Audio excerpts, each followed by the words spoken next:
Welcome back to our channel new academy. I am Jyoti and your chemistry educator. हमारा reactive intermediate वाला chapter start हो रखा है। हमने यहाँ पे कहा था कि इंटरमीडिएट में हम यहाँ पे 6 टाइप के इंटरमीडिएट हैं जो हम मेनली यहाँ पे डिस्कस करेंगे, जो एग्जाम पॉइंट ऑफ व्यू से इम्पोर्टेंट है। Carbocation, carbanion, free radical, benzyne, carbene and nitrene, ये 6 इंटरमीडिएट हैं जिनको हम यहाँ पे डिस्कस करेंगे। तो फर्स्ट यानी कि कार्बोकैटायन इंटरमीडिएट हमारे यहाँ पे कंप्लीट हो चुका है। उसके साथ ही हमने यहाँ पे 4 रीअरेंजमेंट करवाई थी, pinacol, pinacolone, semi pinacol, pinacolone rearrangement, dienone phenol rearrangement and last हमारा था टिफिनेउ डेम्सनाउ रीअरेंजमेंट। ठीक है, ये 4 रीअरेंजमेंट थे जिनको हमने यहीं पे डिस्कस किया है। इसका रीजन ये था क्योंकि इन रीअरेंजमेंट में कार्बोकैटायन इंटरमीडिएट की फॉर्मेशन हो रही थी, इसलिए इनको कार्बोकैटायन इंटरमीडिएट के साथ ही डिस्कस कर लिया। तो ये हमने अभी तक यहाँ पे कंप्लीट किया है रिएक्टिव इंटरमीडिएट में फर्स्ट इंटरमीडिएट। आज हम स्टार्ट करने वाले हैं हमारा सेकंड इंटरमीडिएट यानी कि कार्बो अनायन इंटरमीडिएट। तो आज हम बात करेंगे कि कार्बो अनायन इंटरमीडिएट क्या है और उसकी स्टेबिलिटी क्या होगी। तो ये हम आज की क्लास में डिस्कस कर लेंगे। तो स्टार्ट करते हैं आज की क्लास।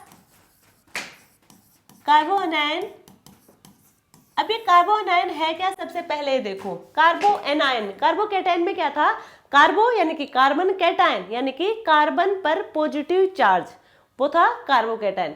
कार्बो एनायन यानी कि कार्बन है और कार्बन पे क्या एनायन, एनायन यानी कि नेगेटिव चार्ज। यहाँ पे कार्बन पर होगा नेगेटिव चार्ज यानी कि 2 इलेक्ट्रॉन यहाँ पे प्रेजेंट होंगे। अब यहाँ पे सबसे पहले देखो इसमें क्या क्या दिख रहा है आपको। इस स्पीशीज में ट्राईवैलेंट है क्योंकि कार्बन के साथ यहाँ पे कितने बॉन्ड बन रहे हैं, 3, तो ये है trivalent charge species, negative charge है, ट्राईवैलेंट चार्ज स्पीशीज है ये हमारा कार्बन आयन। सेकंड क्या है, यहाँ पे देखो कितने इलेक्ट्रॉन है यहाँ पे, कार्बन के 1 2 3 4 5 तो है कार्बन के, और हाइड्रोजन के 1 2 3 5 कार्बन के, 3 हाइड्रोजन के। टोटल इलेक्ट्रॉन हुए हमारे पास कितने, 8 इलेक्ट्रॉन। 8 इलेक्ट्रॉन है, इसका मतलब है इसका ऑक्टेट कंप्लीट है। इसका ऑक्टेट क्या है, कंप्लीट ऑक्टेट है। और इसके पास ऑक्टेट कंप्लीट, साथ में यहाँ पे पेयर ऑफ इलेक्ट्रॉन भी प्रेजेंट है, यानी कि इसे हम डोनेट भी कर सकते हैं। इसने कहीं बॉन्ड की फॉर्मेशन नहीं कर रखी इन 2 इलेक्ट्रॉन में, यानी कि ए पेयर ऑफ इलेक्ट्रॉन यहाँ पे प्रेजेंट है, कोई बॉन्ड की फॉर्मेशन नहीं हो रही, ऑक्टेट कंप्लीट है, तो इसे डोनेट भी कर सकते हैं। और डोनेट किन्हें करते हैं हम, ये टेंडेंसी किसके पास होती है, न्यूक्लियोफाइल के पास। तो ये किसकी तरह एक्ट करेगा, act as a nucleophile, nucleophile की तरह एक्ट करेगा, क्योंकि यहाँ पे न्यूक्लियोफाइल की टेंडेंसी क्या होती है, इलेक्ट्रॉन को डोनेट करने की टेंडेंसी रखता हमारा न्यूक्लियोफाइल। तो यहाँ पे इलेक्ट्रॉन है, ये इलेक्ट्रॉन डोनेट कर सकते हैं क्योंकि इनका ऑक्टेट कंप्लीट है।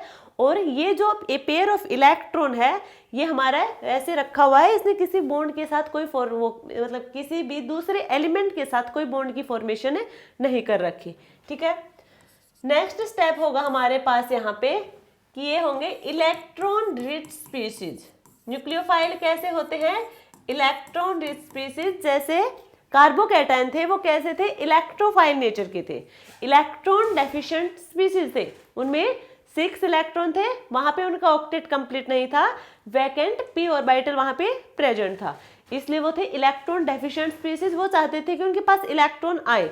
और जो कार्बो एनायन है इनके पास इलेक्ट्रॉन रिच स्पीशीज है, यानी कि इनके पास एक पेयर ऑफ इलेक्ट्रॉन प्रेजेंट है जिन्हें ये डोनेट कर सकते हैं, इसलिए न्यूक्लियोफाइल की तरह बिहेव करेंगे। ठीक है, नेक्स्ट होगा यहाँ पे देखो, यहाँ पे टोटल इलेक्ट्रॉन कितने हैं, 8 इलेक्ट्रॉन है। और यहाँ पे देखो बॉन्ड की फॉर्मेशन 2-2 इलेक्ट्रॉन से मिलके हुई है, और यहाँ पे भी कितने इलेक्ट्रॉन है, 2 इलेक्ट्रॉन है। तो यानी कि जितने भी इलेक्ट्रॉन यहाँ पे प्रेजेंट है वो सारे के सारे किसमें है, पेयर में प्रेजेंट है। इलेक्ट्रॉन प्रेजेंट इन पेयर, ठीक है, ये पेयर में प्रेजेंट होंगे। और पेयर में यदि इलेक्ट्रॉन प्रेजेंट होंगे तो उन्हें हम कहते हैं डायामैग्नेटिक इन नेचर। कैसा नेचर होगा, डायामैग्नेटिक नेचर होगा। यदि हमारे पास अनपेयर्ड इलेक्ट्रॉन प्रेजेंट होता, एक भी यदि ऐसा इलेक्ट्रॉन है जो पेयर नहीं कर रखा, अनपेयर्ड इलेक्ट्रॉन है, तो वो होता हमारा पैरामैग्नेटिक नेचर। और यदि सारे के सारे इलेक्ट्रॉन हमारे यहाँ पे पेयर में प्रेजेंट हैं तो उन्हें हम कहेंगे डायामैग्नेटिक नेचर। तो ये हमारे हैं कार्बो एनायन की कुछ पॉइंट हैं इंपॉर्टेंट। आई होप आप लोगों को समझ आए होंगे। एक और देखो, ये हमारा कार्बो एनायन है, यदि हम इसकी हाइब्रिडाइजेशन की बात करें, कार्बो एनायन की हाइब्रिडाइजेशन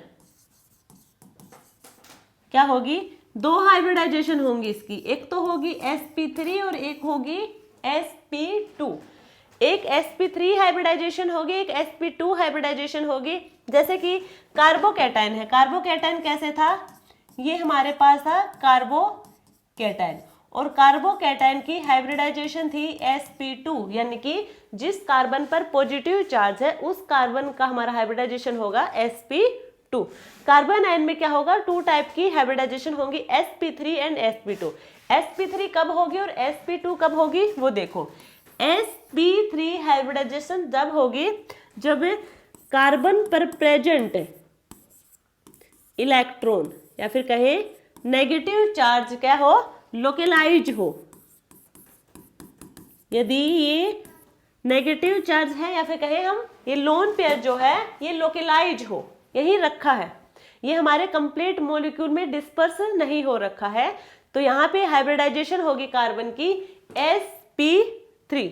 यदि ये वाला कार्बन पर जो नेगेटिव चार्ज है और ये कहीं पे क्या हो रहा है, ये डीलोकलाइज हो रहा है मॉलिक्यूल में, यानी कि delocalization of electron, delocalization of electron हो रहा है, तो वहां पे क्या होगी, sp2 हाइब्रिडाइजेशन होगी, डीलोकलाइजेशन होगा इलेक्ट्रॉन का, इन इलेक्ट्रॉन का, तो वहां पे हाइब्रिडाइजेशन होगी sp2। यदि लोकलाइज है तो वो हमारे पूरे मॉलिक्यूल में डिस्पर्स नहीं हो रहे हैं, तो उनकी हाइब्रिडाइजेशन होगी sp3 नेचर की। क्लियर हुआ इतना? ये कुछ बेसिक पॉइंट थे हमारे कार्बो एनायन के। अब यहाँ पे हम डिस्कस करेंगे stability of carbo anion, stability of carbo anion, यानी कि वो कौन से फैक्टर हैं जो कार्बन पर नेगेटिव चार्ज को स्टेबलाइज करेंगे। तब यहाँ पे देखते हैं कौन से फैक्टर हैं। फर्स्ट हमारा रहने वाला है एस कैरेक्टर, एस कैरेक्टर। वैसे तो ये फैक्टर वगैरह हैं ये हम जीओसी वाले चैप्टर में देख रखे हैं, बट हमें यहाँ बताने हैं कार्बो एनायन को कौन स्टेबलाइज कर रहा है। तो एस कैरेक्टर देखो, ये हमारे पास है न्यूक्लियस, न्यूक्लियस है, ये यहाँ होंगे इसके अराउंड ऑर्बिटल, ये ऑर्बिटल है इसके पास, यहाँ पे क्या है न्यूक्लियस। न्यूक्लियस में कौन सा चार्ज, पॉजिटिव चार्ज होगा, सबको पता है। इसके पास वाला ऑर्बिटल यानी कि एस, sp, sp2, sp3 और यहाँ पे क्या मान लिया हमने p, ठीक है। ये सब है इसकी हाइब्रिडाइजेशन। अब यहाँ पे बात करें कि हमारे लास्ट जो ऑर्बिटल है यहाँ पे है हमारे पास कार्बो एनायन, यहाँ पे है कार्बो एनायन। अब देखो यहाँ से और यहाँ तक की डिस्टेंस देखो, लास्ट वाले ऑर्बिटल और यहाँ तक की डिस्टेंस बहुत ज्यादा होगी। जैसे जैसे राइट से लेफ्ट जाएंगे, जैसे जैसे राइट से लेफ्ट डायरेक्शन में हम जाएंगे तो नेगेटिव चार्ज यहाँ से चला जाएगा, ठीक है। अब यहाँ पे पॉजिटिव चार्ज और यहाँ पे नेगेटिव चार्ज है। हमें पता है कि पॉजिटिव और नेगेटिव में तो अट्रैक्शन होगा, ऑपोजिट चार्ज हमेशा क्या करते हैं एक दूसरे को अट्रैक्ट करेंगे। तो न्यूक्लियस में पॉजिटिव चार्ज है और यहाँ पे कार्बन आयन यानी कि कार्बन पे नेगेटिव चार्ज है, पॉजिटिव नेगेटिव दोनों एक दूसरे को अट्रैक्ट करेंगे। जहाँ पे अट्रैक्शन होगा, अट्रैक्शन होगा तो एनर्जी रिलीज होगी, एनर्जी रिलीज होगी, तो कुछ एनर्जी रिलीज होगी तो यहाँ पे क्या हुआ, एनर्जी कम हो जाएगी, एनर्जी क्या होगी, अट्रैक्शन ज्यादा, एनर्जी क्या हुई, डिक्रीज हुई, और स्टेबिलिटी क्या होगी, इंक्रीज होगी, स्टेबिलिटी क्या होगी, इंक्रीज होगी। क्लियर हुआ वाला पॉइंट है। क्या बताया, देखो ये पॉजिटिव चार्ज यानी कि न्यूक्लियस है। यदि हम इसके साथ बात करें, इस कार्बन आयन के साथ बात करें तो एक तो इस कार्बन आयन को देखें और एक इस नेगेटिव चार्ज को देखें, ठीक है। ये पास में है और जल्दी से अट्रैक्ट करेगा। ये दूर में है, डिस्टेंस ज्यादा है, तो उतना अच्छे से इनके बीच में इंटरेक्शन नहीं हो पाएगा। ये जैसे जैसे पास आते जाएंगे ऐसे ऐसे तो इनमें क्या होता जाएगा, अट्रैक्शन उतना ज्यादा यहाँ पे होता चला जाएगा। जितना ज्यादा अट्रैक्शन उतनी ज्यादा एनर्जी यहाँ पे रिलीज होगी, तो एनर्जी क्या हो जाएगी, ओवरऑल डिक्रीज हो जाएगी। स्टेबिलिटी क्या होगी, इंक्रीज होगी। और स्टेबिलिटी किसकी, कार्बो एनायन की स्टेबिलिटी यहाँ पे इंक्रीज हुई। तो ये स्टेबिलिटी जो इंक्रीज हुई है ये हुई कहाँ पे है, ये हुई है सबसे ज्यादा स्टेबिलिटी इस ऑर्बिटल की होगी बाकी के कंपैरिजन में। तो यहाँ पे एस कैरेक्टर है, कितना एस यहाँ पे 100% है। नेक्स्ट वाले में एस 50-50, नेक्स्ट वाले में 33 और 66, यहाँ पे 25-75। ये इस साइड जो हमारे राइट साइड लिखे हैं ये पी के हैं और यहाँ पे पी होगा हमारा 100%। तो यहाँ पे एस कैरेक्टर देखो, राइट टू लेफ्ट जाएंगे तो एस कैरेक्टर यहाँ पे फर्स्ट वाले ऑर्बिटल में सबसे ज्यादा होगा, यानी कि 100% एस कैरेक्टर होगा यहाँ पे।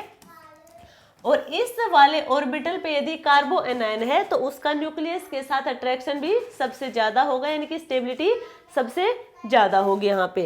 तो इसलिए हम कह सकते हैं कि stability of carbo anion, stability of carbo anion directly proportional होगा एस कैरेक्टर के, डायरेक्टली प्रोपोर्शनल होगा एस कैरेक्टर के। क्लियर है ये वाला पॉइंट। और ये भी कह सकते हैं कि इनवर्सली प्रोपोर्शनल होगा पी कैरेक्टर के, क्योंकि यहाँ पे तो पी क्या है 0% है, तो पी कैरेक्टर के इनवर्सली प्रोपोर्शनल होगा और एस कैरेक्टर के डायरेक्टली प्रोपोर्शनल होगा। आगे देखो,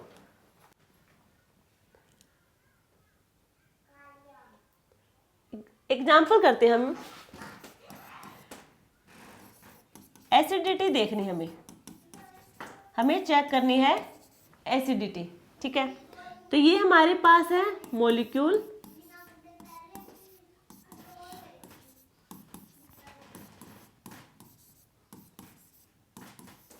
एक तो ये है फर्स्ट मॉलिक्यूल, सेकंड होगा हमारे पास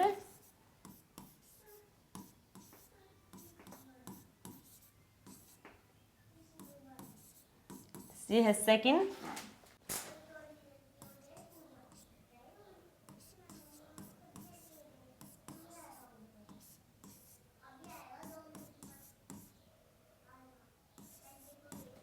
ये है थर्ड।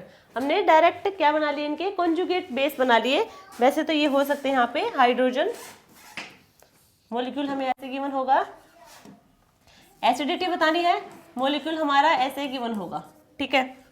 अब यहाँ पे हमें एसिडिटी बतानी है कि इनमें से जो मॉलिक्यूल गिवन है कि किस मॉलिक्यूल की एसिडिटी सबसे ज्यादा होगी। अब एसिडिटी का तो हमने जनरल ऑर्गेनिक केमिस्ट्री वाले में भी कॉन्सेप्ट देख लिया था। एसिडिटी हमेशा डायरेक्टली प्रोपोर्शनल होगी हमारे इलेक्ट्रॉन विड्रॉइंग ग्रुप की होगी, या फिर हम कहें एस कैरेक्टर के डायरेक्टली प्रोपोर्शनल होगा। ये तो हमें पता है क्योंकि हमने जीओसी वाले चैप्टर में कर लिया था। अब यहाँ पे एक बार देख ले हम फिर से भी, देखो एसिडिटी हम मॉलिक्यूल में कैसे चेक करते हैं कि यहाँ पे कोई बेस होगा, वो हाइड्रोजन को अपने साथ लेके चला जाएगा। तो यहाँ से हाइड्रोजन बाहर जाएगा तो यहाँ पे क्या आएगा, नेगेटिव चार्ज जनरेट होगा, यानी कि ये जो एसिड था यहाँ से H+ प्रोटॉन बाहर गया, डीप्रोटोनेशन हुआ है, तो हमें मिलेगा कॉन्जुगेट बेस, यानी कि कार्बन पर जो नेगेटिव चार्ज आ गया है, प्रोटॉन यहाँ से बाहर चला गया, इसका मतलब ये क्या बन गया, कॉन्जुगेट बेस बन गया उस एसिड का, ठीक है।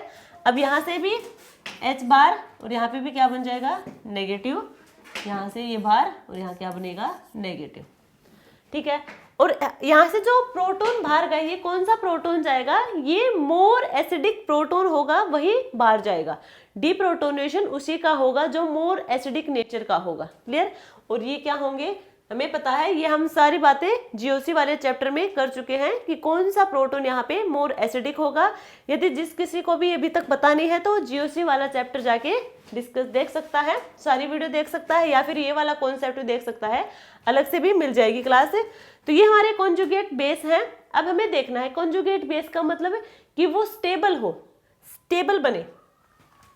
जो कॉन्जुगेट बेस सबसे ज्यादा स्टेबल, वही मॉलिक्यूल हमारा सबसे ज्यादा एसिडिक होगा। जो कॉन्जुगेट बेस है सबसे ज्यादा स्टेबल है, वही हमारा सबसे ज्यादा एसिडिक मॉलिक्यूल होगा।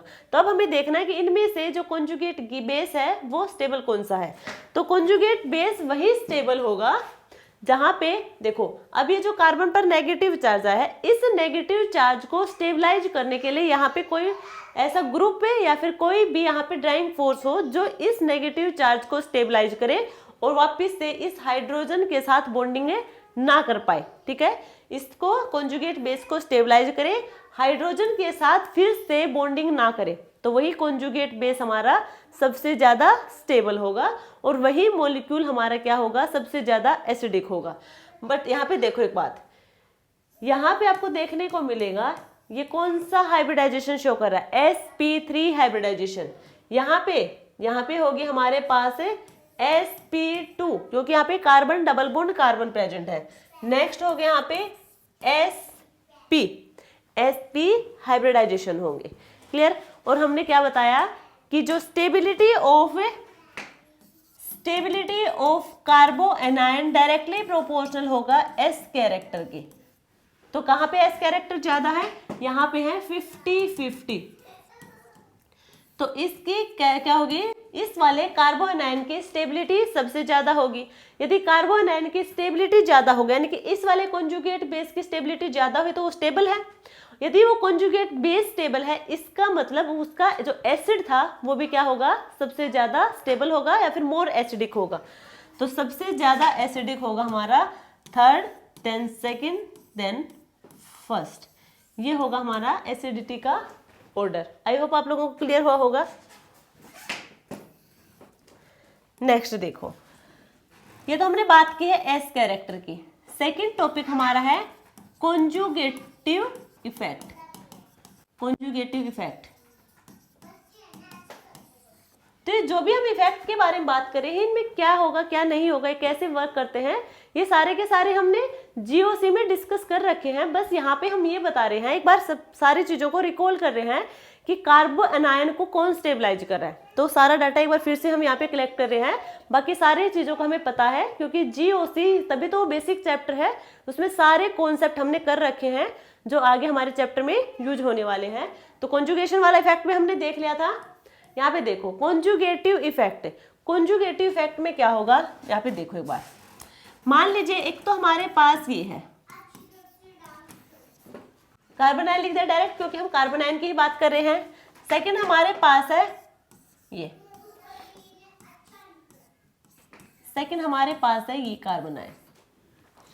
ये दो कार्बन आयन है हमारे पास, हमें बताना है कि इन दोनों कार्बन आयन में से सबसे ज्यादा स्टेबल कौन सा होगा। तो सबसे ज्यादा स्टेबल कौन सा होगा, स्टेबल तो वही होगा जो कार्बन पर नेगेटिव चार्ज को स्टेबलाइज करे। अब इस कार्बन पर जो नेगेटिव चार्ज है इसे स्टेबलाइज करने के लिए यहाँ पे कोई आपको ग्रुप दिख रहा है, बिल्कुल नहीं, हाइड्रोजन है। हाइड्रोजन इस क्या जो नेगेटिव चार्ज है फिर पॉजिटिव चार्ज कोई भी चार्ज हो, ना उसे इंटेंसिफाई करेगा ना उसे ओवरकम करेगा। ठीक है, ना उसे डिस्टेबलाइज करेगा ना उसे स्टेबलाइज करेगा, ये न्यूट्रल रहेगा। ठीक है, अब यहाँ पे जो कार्बन पर नेगेटिव चार्ज है इसे स्टेबलाइज करने के लिए यहाँ पे हाइड्रोजन है, यानी कि इसका तो कोई इफेक्ट होगा नहीं। बाकी एक यहाँ पे फिनाइल ग्रुप है। ठीक है, तो यहाँ पे क्या होगा, ये जो नेगेटिव चार्ज है ये कॉन्जुगेशन में पार्टिसिपेट करेगा। तो हमें मिलेगा यहाँ पे नेगेटिव, यहाँ पे डबल बॉन्ड CH2 ये। ठीक है, फर्दर इसका होगा कॉन्जुगेशन, यहाँ पे नेगेटिव चार्ज डबल बॉन्ड, यहाँ पे आएगा हमारे पास है डबल बॉन्ड और यहाँ पे है double bond CH2, double bond है ये। फिर से इसमें करवाएंगे, ऐसे होते जाएंगे। और हमें पता है कि जितनी ज्यादा रेजोनेटिंग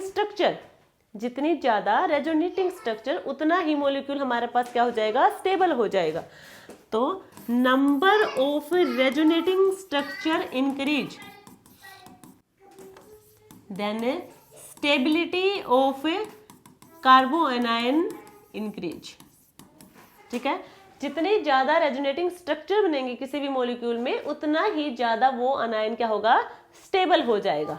क्लियर। तो यहाँ पे जो कॉन्जुगेट जो हमारा कार्बन पर जो नेगेटिव चार्ज है उसे स्टेबलाइज करने के लिए यहाँ पे क्या हो रहा है, कॉन्जुगेशन हो रहा है, जिसकी वजह से ये वाला कार्बन आयन हमारा ज्यादा स्टेबल होगा।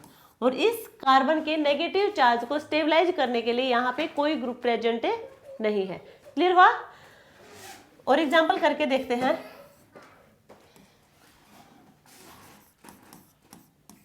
एक हमारे पास ये मॉलिक्यूल है, सेकंड हमारे पास है ये मॉलिक्यूल, थर्ड हमारे पास है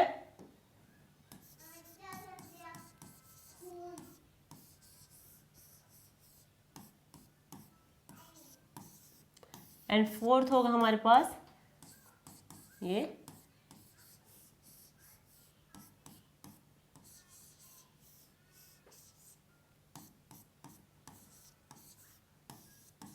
ये हमारे पास 4 मॉलिक्यूल हैं।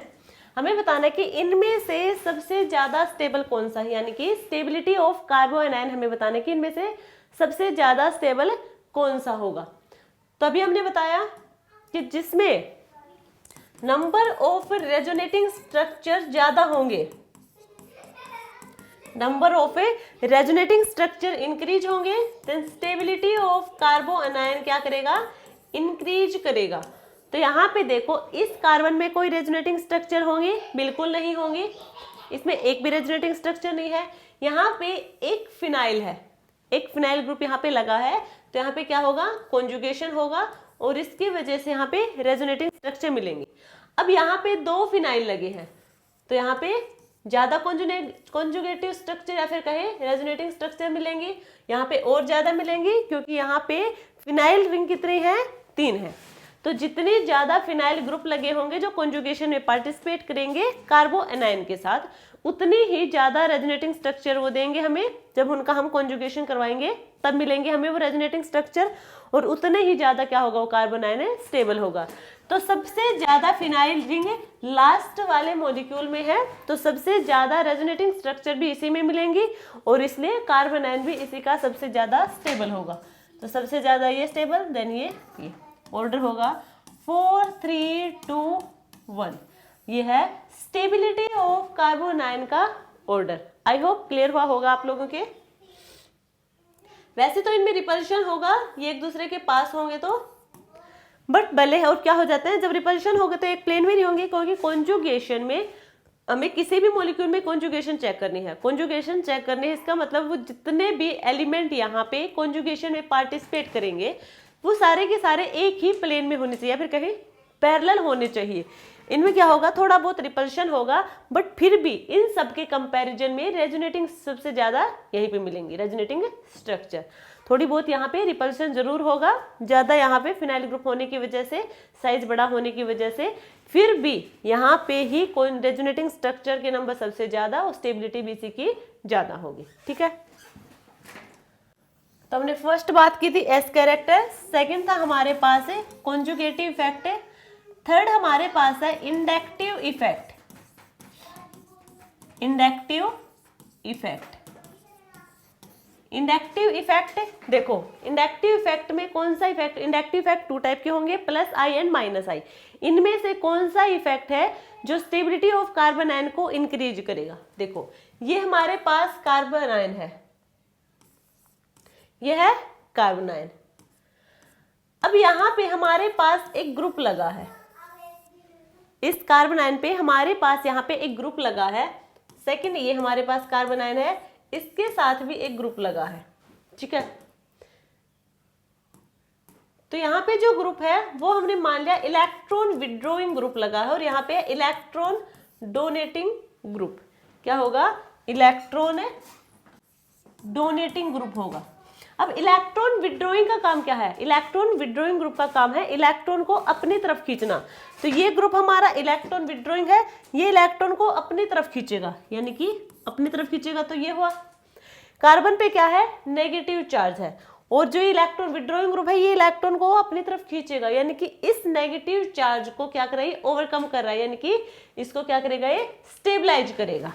और ये जो ग्रुप है इलेक्ट्रॉन डोनेटिंग ग्रुप, ये क्या करेगा, इलेक्ट्रॉन डोनेट करेगा। तो इलेक्ट्रॉन डोनेट करेगा। हम सिग्मा बॉन्ड से इसलिए दिखा रहे हैं क्योंकि हम बात करें इंडक्टिव इफेक्ट की, और इंडक्टिव इफेक्ट में जो इलेक्ट्रॉन डोनेट होंगे या फिर विड्रॉ होंगे वो सिग्मा बॉन्ड के थ्रू होंगे। तो यहाँ पे क्या करेगा, इलेक्ट्रॉन डोनेटिंग ग्रुप अपने इलेक्ट्रॉन डोनेट करेगा कार्बन को।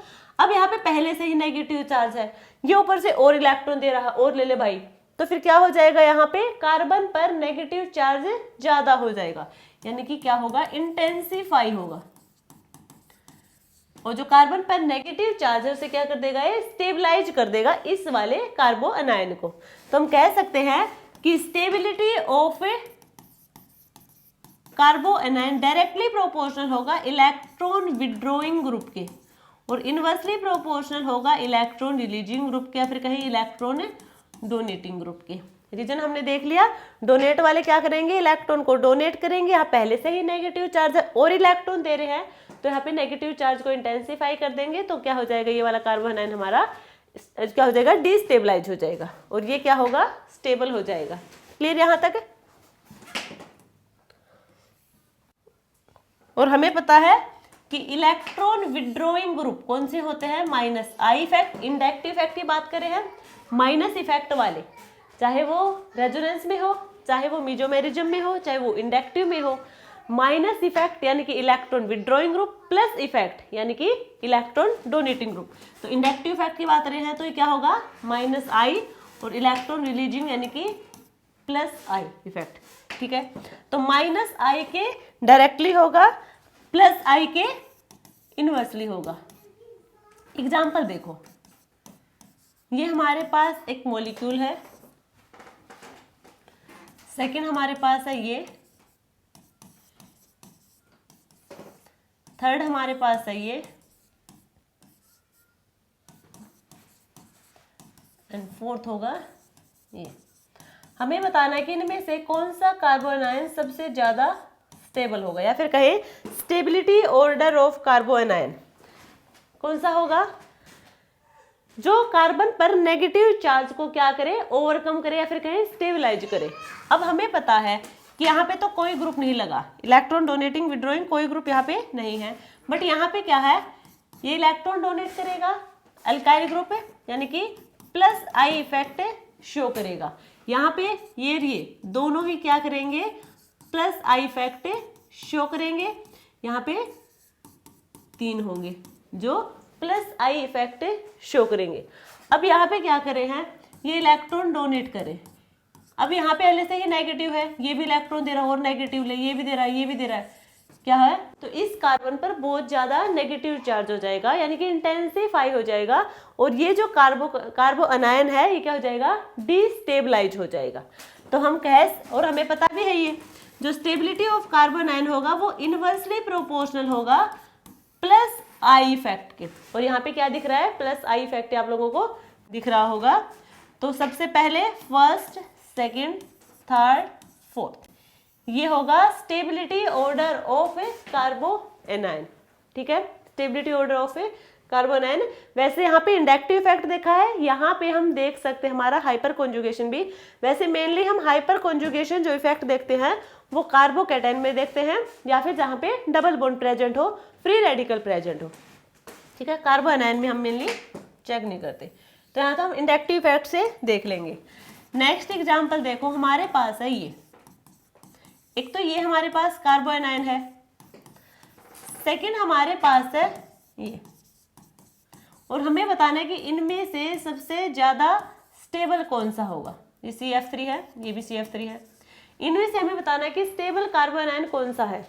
तो यहाँ पे क्या है, इस कार्बन आयन के साथ लगे जो ग्रुप है वो क्या है, एल्काइल ग्रुप है, जो प्लस आई इफेक्ट शो करेंगे, यानी कि इलेक्ट्रॉन देंगे, ये इलेक्ट्रॉन देंगे, यानी कि माइनस माइनस माइनस और ज्यादा नेगेटिव चार्ज, इलेक्ट्रॉन डेंसिटी को क्या कर रही है, इंक्रीज कर रहे हैं, तो नेगेटिव चार्ज क्या होगा, यहाँ पे इंटेंसिफाई होगा, और ये कैसा हो जाएगा, डिस्टेबलाइज हो जाएगा। ठीक है, और ये कैसा इफेक्ट शो करते हैं, प्लस आई इफेक्ट। नेक्स्ट वाला देखो, यहाँ पे क्या है, CF3 F, एक बार देखो ओपन करके लिखे इनको हम अच्छे से, CF3 फ्लोरीन, फ्लोरीन क्या होगा, मोर इलेक्ट्रोनेगेटिव, फ्लोरीन क्या होगा मोर इलेक्ट्रोनेगेटिव, यानी कि और मोर इलेक्ट्रोनेगेटिव जो एलिमेंट होते हैं वो इलेक्ट्रॉन को अपनी तरफ खींचते हैं, तो ये क्या करेगा इलेक्ट्रॉन को अपनी तरफ खींचेगा,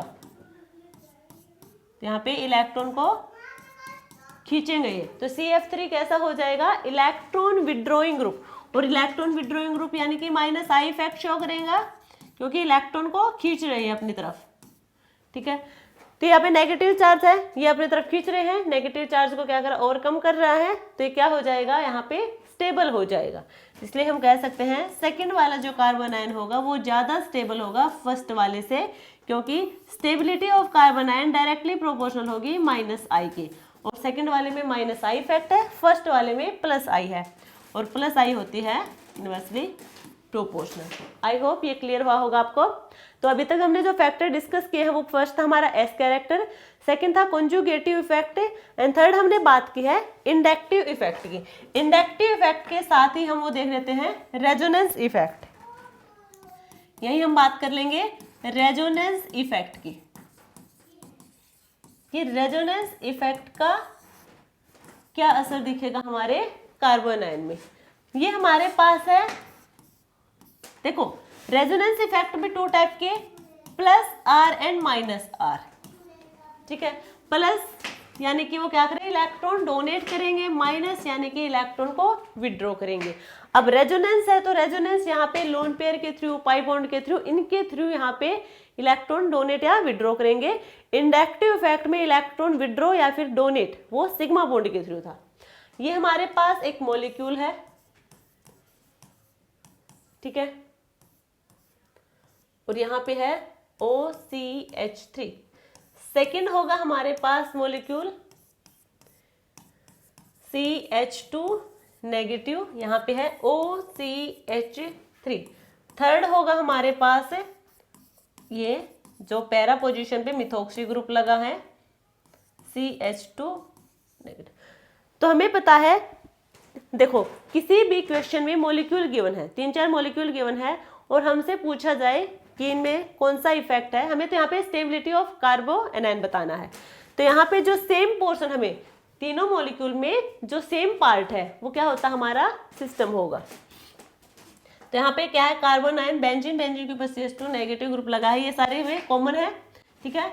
तो इनका इफेक्ट थोड़ी देखेंगे हम कि इनका इफेक्ट क्या है। इसके अलावा जो ग्रुप लगा है, इस कार्ब एनायन के अलावा जो यहाँ पे ग्रुप लगा है उसका इफेक्ट देखेंगे कि उसका इफेक्ट क्या है, वो डोनेटिंग नेचर का है, वो विड्रॉ करेगा।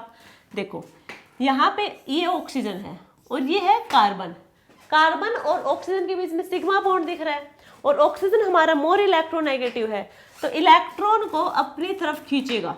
ऑक्सीजन मोर इलेक्ट्रोनेगेटिव एलिमेंट है, इलेक्ट्रॉन को अपनी तरफ विड्रॉ करेगा, तो यहाँ पे -I इफेक्ट देखने को मिलेगा। क्या होगा -I इफेक्ट। सेकंड ये भी देखो कि ऑक्सीजन के पास लोन पेयर भी तो प्रेजेंट है, क्योंकि ऑक्सीजन के वैलेंस इलेक्ट्रॉन 6 होंगे, 2 के साथ बॉन्डिंग कर रखी है, 4 इलेक्ट्रॉन यहाँ पे, यानी कि 2 लोन पेयर की फॉर्म में। तो ये क्या करेंगे अपने लोन पेयर यहाँ पे देंगे, अपने लोन पेयर यहाँ पे देंगे। यहाँ पे क्या होगा कॉन्जुगेशन होगी, ठीक है, रेजोनेंस होगा यहाँ पे। तो साथ में यहाँ पे लोन पेयर के थ्रू इलेक्ट्रॉन डोनेट करे, और इलेक्ट्रॉन डोनेट यानी कि प्लस, तो यहाँ पे +R इफेक्ट भी होगा, -I भी है +R भी है। सेकंड वाले में -I तो होगा, बट यहाँ पे +R नहीं होगा, क्योंकि ये जो मिथॉक्सी ग्रुप लगा है ये मेटा पोजीशन पे है, और हमने ये डिस्कस किया था, रेजोनेंस इफेक्ट देखा था वहां पे कि मेटा पोजीशन पे मेसोमेरिज्म और रेजोनेंस इफेक्ट हम कभी नहीं होता, ठीक है। आप एक बार देख भी सकते हैं, GOC में जाके देख सकते हैं। बाकी इससे को आप कॉन्जुगेशन करवाएंगे, रेजोनेंस दिखाएंगे, वहां भी आपको पता चल जाएगा कि जो हमारा मेटा पोजीशन है वहां पे रेजोनेंस इफेक्ट नहीं लगेगा। तो यहाँ पे सिर्फ और सिर्फ -I इफेक्ट है, या वही -I और +R इफेक्ट, क्योंकि ऑर्थो और पैरा पोजीशन पे तो रेजोनेंस इफेक्ट हमारा होगा। अब हमें बताना है कि इनमें जो कार्बन आयन है वो सबसे ज्यादा स्टेबल कौन सा है। क्या है ये +R, हमें पता है माइनस और प्लस, -I एंड +R है, और हमें पता है कि रेजोनेंस इफेक्ट हमेशा डोमिनेट करता है इंडक्टिव इफेक्ट के ऊपर। तो ये है +R है, और हमें पता है कि स्टेबिलिटी ऑफ कार्बन आयन होगी वो +R के इनवर्सली प्रोपोर्शनल होगी, प्लस आर के इनवर्सली डायरेक्टली प्रोपोर्शनल होगी माइनस आर के। वैसे तो माइनस आई है, ये माइनस आई के तो डायरेक्टली होगा, बट यहाँ पे प्लस आर भी प्रेजेंट है और प्लस आर ही डोमिनेट करेगा, इसलिए हम देखेंगे इस इफेक्ट को पहले। और प्लस आर यहाँ पे क्या होगा, इनवर्सली प्रोपोर्शनल होगा, यानी कि जो ये कार्बन आयन है इसकी स्टेबिलिटी को क्या करेगा, ये कम करेगा। तो ज्यादा किसका होगा, इसका होगा, क्योंकि यहाँ पे सिर्फ माइनस आई इफेक्ट है और minus I effect stability of carbon ion के डायरेक्टली प्रोपोर्शनल होगा, तो सेकंड वाला कार्बन आयन सबसे ज्यादा स्टेबल होगा। अब हम बात करेंगे फर्स्ट एंड थर्ड, इन दोनों में ही plus R and minus I effect होंगे, प्लस आर डोमिनेट करेगा, ठीक है यहाँ पे। और प्लस आर क्या होगा, इनवर्सली प्रोपोर्शनल होगा, यानी कि जहां पे प्लस आर ज्यादा वहां पे कार्बन आयन की स्टेबिलिटी कम।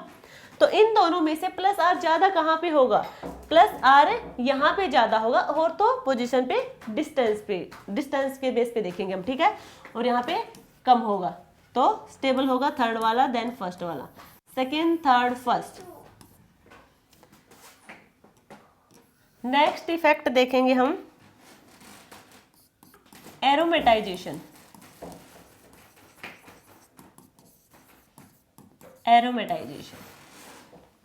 एरोमेटाइजेशन में क्या होगा, देखो हमारे पास 3 टाइप के होंगे। एरोमेटिक कोई भी मॉलिक्यूल है, 3 टाइप के नेचर होंगे उनके, या तो फिर वो एरोमेटिक नेचर का होगा, या फिर वो एंटी एरोमेटिक होगा, या फिर वो नॉन एरोमेटिक होगा। ये सब भी हम अपने एरोमेटिसिटी वाले चैप्टर में डिस्कस कर रखा हमने सब। यहाँ पे सिर्फ देखते हैं यहाँ पे कि स्टेबिलिटी ऑफ कार्बन आयन पर इनका क्या इफेक्ट होगा।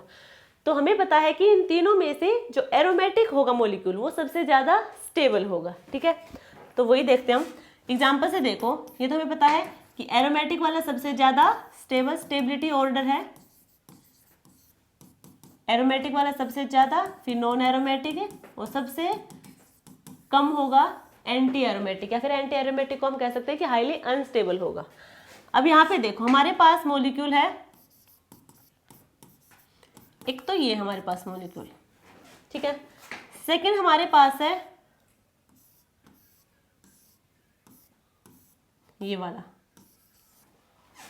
थर्ड होगा हमारे पास ये वाला।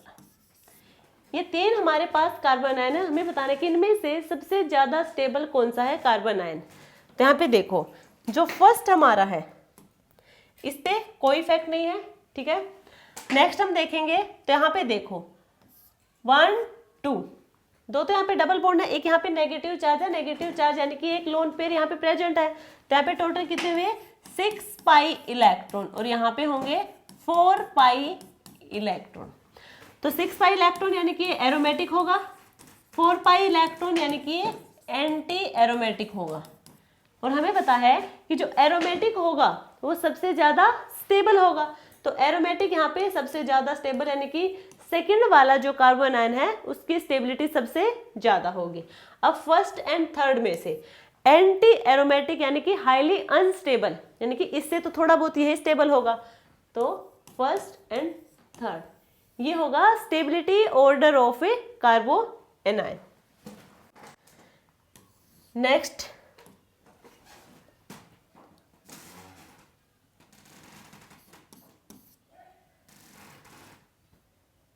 एक एग्जाम्पल देखते हैं हम।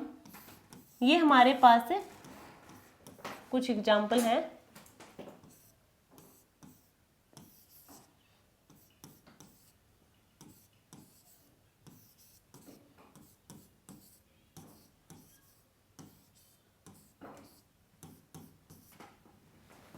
ठीक है, ये हमारे पास कुछ मॉलिक्यूल है, हमें बताना है इनमें कि सबसे ज्यादा स्टेबल कौन सा होगा। इन मॉलिक्यूल में सबसे ज्यादा स्टेबल कौन सा होगा, या फिर हम बात करें एसिडिटी की, एसिडिटी में वही हमें प्रोटॉन को रिमूव करवाना है यहाँ से जो मोर एसिडिक नेचर का होगा। तो हमें बताना है यहाँ पे एसिडिटी ऑर्डर बताना है, एसिडिटी ऑर्डर बताना है इन वाले मॉलिक्यूल्स का। देखो एसिडिटी यानी कि यहाँ पे से मोर एसिडिक प्रोटॉन रिमूव होगा। मोर एसिडिक प्रोटॉन कौन सा होगा, जो देखो या तो मोर इलेक्ट्रोनेगेटिव एलिमेंट पे लगा हो वो जाए, अब यहाँ पे मोर इलेक्ट्रोनेगेटिव जो एलिमेंट है उस पर कोई प्रोटॉन नहीं लगा, कोई हाइड्रोजन नहीं है, तो वहां से तो जाएगा नहीं। नेक्स्ट क्या होगा, जो कार्बोनिल कार्बन है इससे नेक्स्ट वाला कार्बन हमारा अल्फा कार्बन होगा, और उस अल्फा कार्बन पर लगे हाइड्रोजन अल्फा हाइड्रोजन होंगे, वो भी कैसे होंगे, एसिडिक नेचर के होंगे। तो इन दोनों में से किसी भी पोजीशन से एक प्रोटॉन यानी कि हाइड्रोजन है, हाइड्रोजन यहाँ से बाहर जाएगा, यहाँ पे क्या आएगा, नेगेटिव चार्ज, यहाँ पे भी नेगेटिव चार्ज, यहाँ पे मान लिया हमने, तो यहाँ पे यानी कि ये प्रोटॉन का हमने क्या बना दिया, ये, या फिर कहें हम जो एसिड थे उनमें से प्रोटॉन को रिमूव किया है और उनका कॉन्जुगेट बेस की फॉर्मेशन की है। अब हमें देखना है कि इनमें से कौन सा कॉन्जुगेट बेस सबसे ज्यादा स्टेबल होगा। तो ध्यान से देखो, यहाँ पे जो एंगल होगा, जो इनसाइड एंगल होगा, इनसाइड एंगल होगा, वो क्या होगा, यहाँ पे लेस होगा। यदि इनसाइड एंगल लेस होगा तो आउटसाइड एंगल क्या होगा, आउटसाइड एंगल यहाँ पे इंक्रीज करेगा, आउटसाइड एंगल इंक्रीज करेगा। अब देखो एंगल, हमें आउटसाइड एंगल देखना है, पे आउटसाइड एंगल इंक्रीज करेगा। देखो यहाँ पे sp sp2 sp3, sp यानी कि लीनियर, sp2 यानी कि प्लेनर, sp3 यानी कि टेट्राहेड्रल। sp लीनियर का एंगल 180, 120, 109.28, यही होगा बॉन्ड एंगल।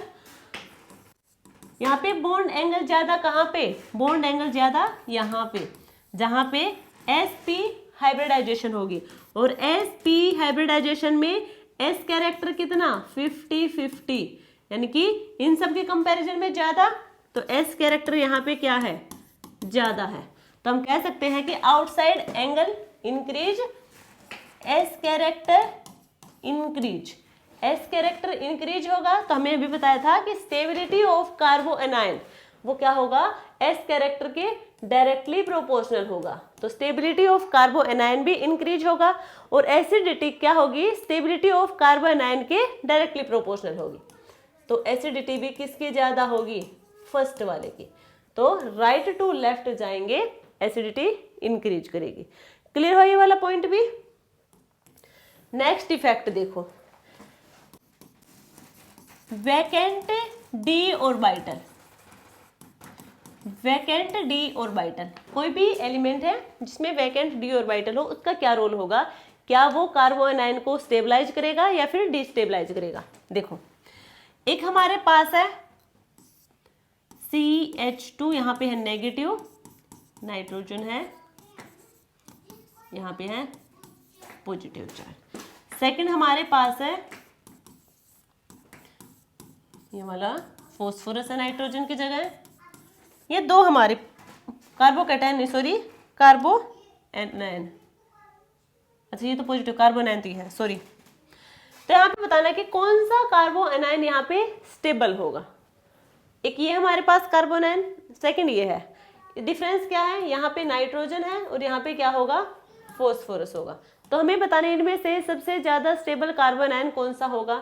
तो यहाँ पे क्या करेगा, अपने इलेक्ट्रॉन देगा, यहाँ पे भी अपने इलेक्ट्रॉन देगा। अब यहाँ पे जो नाइट्रोजन है, नाइट्रोजन की वैलेंसी कितनी है, 4, ऊपर नाइट्रोजन पे क्या है, पॉजिटिव चार्ज है। यहाँ पे क्या होगा, नाइट्रोजन के पास कोई वैकेंट डी ऑर्बिटल नहीं होंगे, तो जो ये कार्बन के इलेक्ट्रॉन है इन्हें ये कहाँ पे रखेगा, ये नहीं लेगा, एक्सेप्ट नहीं करेगा। बट यहाँ पे जो फॉस्फोरस है उसके पास वैकेंट डी ऑर्बिटल प्रेजेंट होंगे, वैकेंट डी ऑर्बिटल प्रेजेंट होंगे, तो इसके जो वैकेंट ऑर्बिटल है उसी में ये अपने इलेक्ट्रॉन डाल देगा और ये क्या हो जाएगा, स्टेबलाइज हो जाएगा।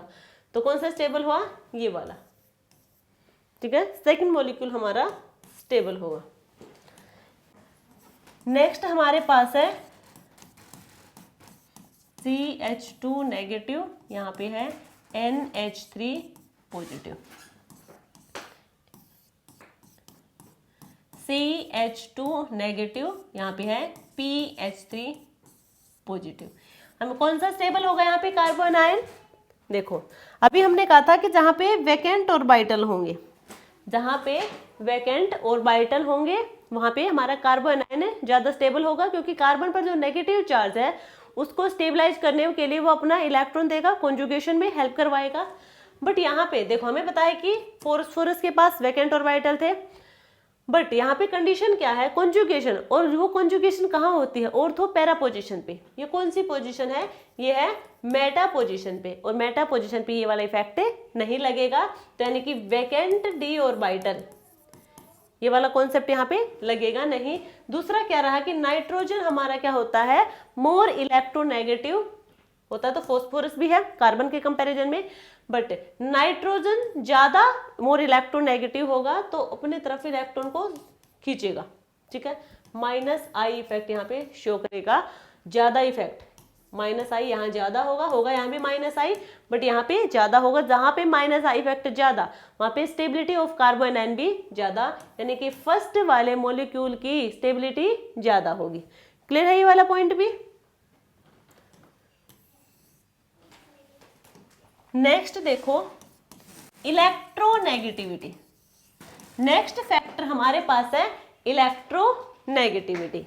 ये हमें पता है कि एसिडिटी होगी वो इलेक्ट्रोनेगेटिविटी के डायरेक्टली प्रोपोर्शनल होगा, और एसिडिटी कार्बो एनायन की स्टेबिलिटी के डायरेक्टली प्रोपोर्शनल होता है, ठीक है। ये हमने जीओसी में डिस्कस कर रखा है।